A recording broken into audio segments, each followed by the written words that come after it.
In this video, I'll be taking a look at the brand new Optimus Prime set, a set I've been incredibly excited for as I'm a massive G1 Transformers fan, and I must say from the box art at least, this looks a lot better than I thought it was gonna be. But I must say, after the box art, I am in for a roller coaster of ups and downs with this one. So without further ado, let's jump into the good, the bad, and the ugly. But before that, I just want to say that this set was built over on my brand new streaming channel, Tommy C Live. We stream once a week, and this is a channel 100% dedicated to streaming, where we build sets with friends and just have an overall nice time. If you're interested in build streams, do go ahead and check it out. I'll put it in the description as well as at the end of the video in case you guys wanted to check it out. Like most of my reviews, I want to start by talking about the minifigures, and once again, there is none of them. Unfortunately, LEGO seems to not have any consistency when it comes to creator movie scale cars. Some sets like the multiple Batmobiles that they've done in creator scale and the DeLorean have all come with minifigures, and unfortunately in this case, like the Ghostbusters car, it just doesn't come with any. It would have nice to see at least a human character from the original G1 show, and understandably it probably wouldn't have been all that necessary to put in this set, which is why I'm kind of giving this one a pass, but it would have been nice to give us nerds maybe Daniel or his dad in the exosuit from the original G1 movie, potentially even using that new Buzz Lightyear shoulder piece for the exosuit. But alas, I guess we'll start by talking about the truck mode.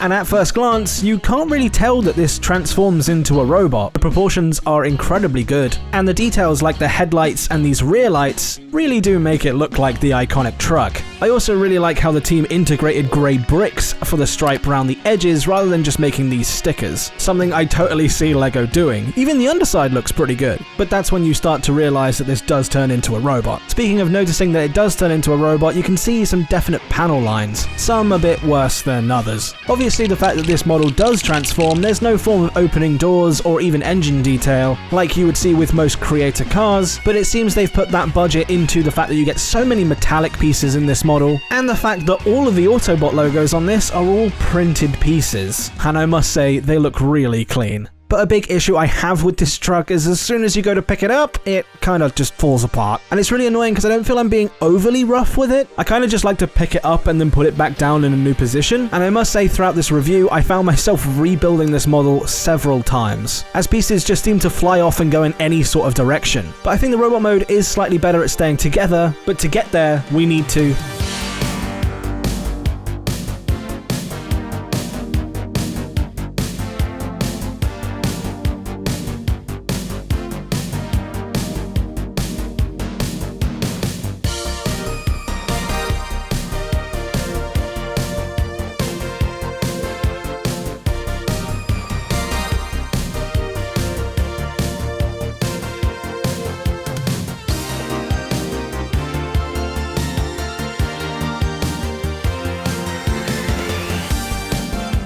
And here is the robot mode, and I agree, something is off. I don't necessarily know what it is, and I understand that it is LEGO, but he just feels too blocky to me. And I feel like even characters like Voltron had a bit more of a refined silhouette to them. Maybe it's the giant wheels on his hip, or the fact that his belt is like 3 times too big. But like I say, there's just something. But at the same time, there are some positives. Like the truck, the robot mode has a really good set of proportions, considering most Transformers toys have either extendable arms and hands that just fold up into the body. 2 techniques I didn't see LEGO doing. I'm glad they've managed to get around those features by making the hands integrate into the body during transformation, and taking a lot of pointers from that original Transformers G1 Optimus Prime toy. I also really like the fact that in robot mode he feels a lot more solid, and love the extra details like the printed eyes and this hidden matrix of leadership underneath his windows, even if that matrix of leadership is the complete wrong colour. But unfortunately, due to it being so solid, he doesn't have any knees, and that leads me on to Poseability.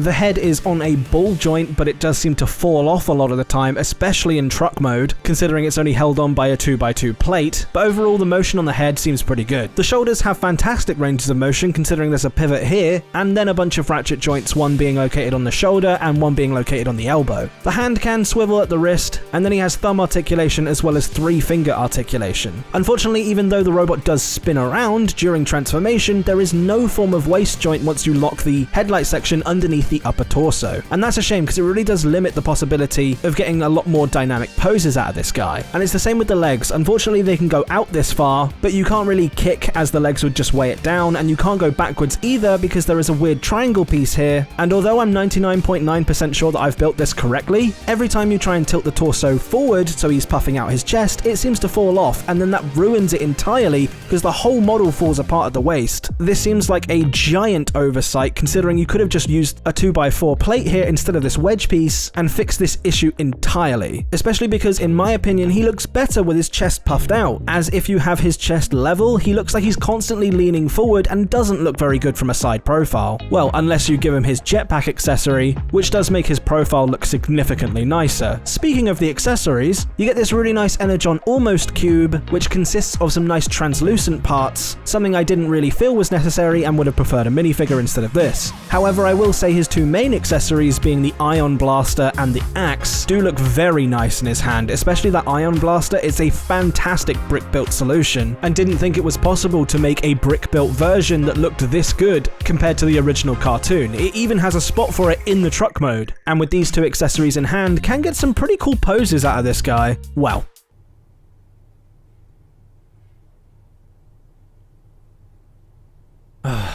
I might have to take back what I said about the robot mode being solid. And that's really annoying because I really like Optimus Prime, but I have a feeling my love for Optimus Prime might be tainting this review. I mean, I don't hate the set and I also don't think it's a waste of money, but there is a level of jank that I do feel does make this set more of a disappointment than I would like. Which again makes me question why they've decided to make this an 18+ set that transforms. I really do appreciate the talent and the effort that's gone into making this transform, I just really don't think it's necessary. I do understand the argument of why make a transformer that doesn't transform, but even Transformers do that. There have been many officially licensed Transformers toys that don't transform from robot mode to vehicle mode purely because they want that detail in the robot mode. And I didn't want to mention Creo in this video, but even they had it right by doing these as a 2-in-1 model. I do feel like if somebody wanted a transforming Optimus Prime, then they would just go out and buy a Transformers figure. When I heard we were getting a Lego version of Optimus Prime, I was hoping it would be a really nice display piece, and it's like Lego have chosen to try and kill two birds with one stone, but because of the model's complexity, can't do what other toys can do in this particular market. And although the official model is better than I expected it to be, it still has those problems you see across most mocks of Lego Transformers, making me think this should have been just a statue of Optimus Prime made out of Lego bricks, but then also be able to use those same pieces to make a highly detailed and flush truck mode. And I truly believe based on this set they could have made a fantastic robot mode and vehicle mode that just loses the jank and adds detail. And I get it, people would have complained. Even Transformers fans complain about those as well. And I don't want to see people complaining at the fact that I have this argument in the comment section. Lego can't please everyone. And that's okay. I just wanted to give my opinion on what this set should have been and how I would have done it if I was in charge of this project.